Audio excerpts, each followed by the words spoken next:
Joining me now is Florida Republican Congressman Michael Waltz. He's a member of the House Armed Services Committee. And here we are, TGIF, because it was quite a week of impeachment. Yeah. How do you see things at the end of the week? I have Democrats who say they made a great case, and Republicans say they have no case at all. But this looks like it is probably going to go forward with impeachment? Oh, I think it's absolutely going forward with impeachment. That was the agenda all along. And frankly, I think this is a lot of noise, as the president was transparent from day one. Here's the call. A lot of people are trying to impute intent on that call. Was this about corruption in 2016? Was this about aid? Was this about I think the part that's overlooked is getting our allies involved. And the president has had questions about aid from day one. He's not a fan of foreign aid. I actually think it is very helpful, but he wants some very strict requirements on it. At the end of the day, it's going to boil down to how you see that call. I think the rest of this is a lot of noise. And I got to tell you, from Floridians back home, what I get loud and clear from them is everything that we're not doing.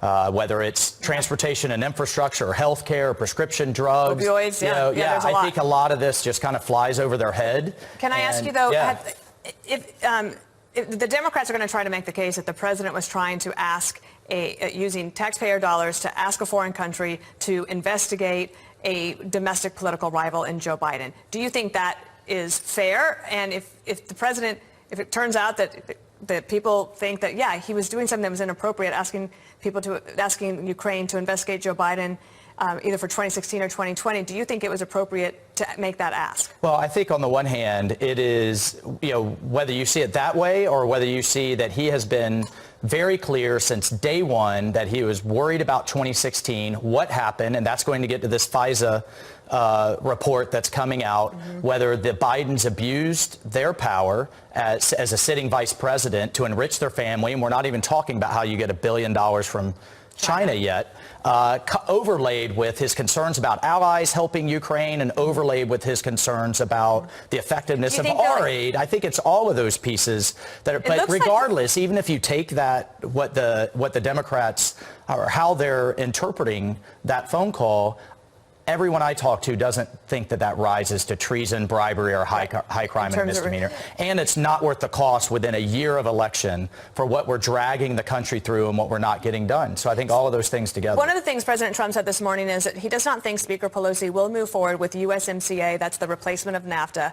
And he said because he believes Trumpka, of the unions, has her mortified. Do you get that sense? I've talked to the Canadian ambassador. I've talked to the Mexican ambassador. They feel like they have knocked down every concern that Speaker Pelosi's office has raised. This is over 170,000 jobs and then some for a very good deal.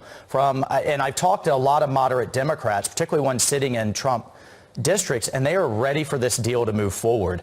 I think it's a mix of her worries about domestic U.S. labor, the AFL-CIO, and frankly not wanting to give the president a win. Well, and there's not a lot of time to be had. In the time that you and I have, I want to ask you, you are one of the lead co-sponsors of a bill that would help secure visas for Syrian Kurds. Right. Why did you want to do that, and where do you think it will go from here? Well, I've personally sponsored Afghan interpreters and soldiers that fought with us to come to the United States. They're now U.S. citizens, starting their own business, and they're thriving. Here's the thing, Dana. They don't just put their own lives on the line to stand with us. They put their entire family's lives on the line to stand with us. And I actually lost one while on the waiting list. He was executed along with members of his family. So we not only it was incredibly difficult, and we have over 20,000 on the waiting list. So 2 points. One, this war on terror isn't going anywhere anytime soon, and we are absolutely dependent on those interpreters and our local allies to fight this war against ISIS and others. And two, when we talk about immigration, we talk about merit-based immigration and who deserves to come here, who deserves to be in the front of the line. I can't think of anyone more deserving than those who stood and fought with American soldiers. Do you have the president's ear on this? Well, we have the White House's ear on it, absolutely. And I think along the lines, again, we put it in that broader narrative of what immigrants deserve to come here in a merit-based system. And the White House, in its refugee protocols, has reserved several thousand for the Afghans, for the Iraqis, and we need to get there with the Syrians. All right. Do we still have time for the other? We had sound from Carter Page that I didn't get to, that they want me to get to. This is Carter Page was the campaign advisor who apparently there's FBI official is now under criminal investigation for the possibility of altering a document that would have that led to his surveillance. Let's listen to him. They have been falsifying documents and providing false testimony in the courts of law for years. Not only was I never charged with anything, I've never been asked any question by any of the federal investigators, either DOJ or FBI, that even made any sense or, hinted at any criminality whatsoever. So it's not even just clear and convincing evidence. It's just there's no evidence whatsoever because I never did anything wrong. If the IG report comes out and shows that there was malfeasance at the FBI, what's the next question? So, number one, I want to know, how high did this go?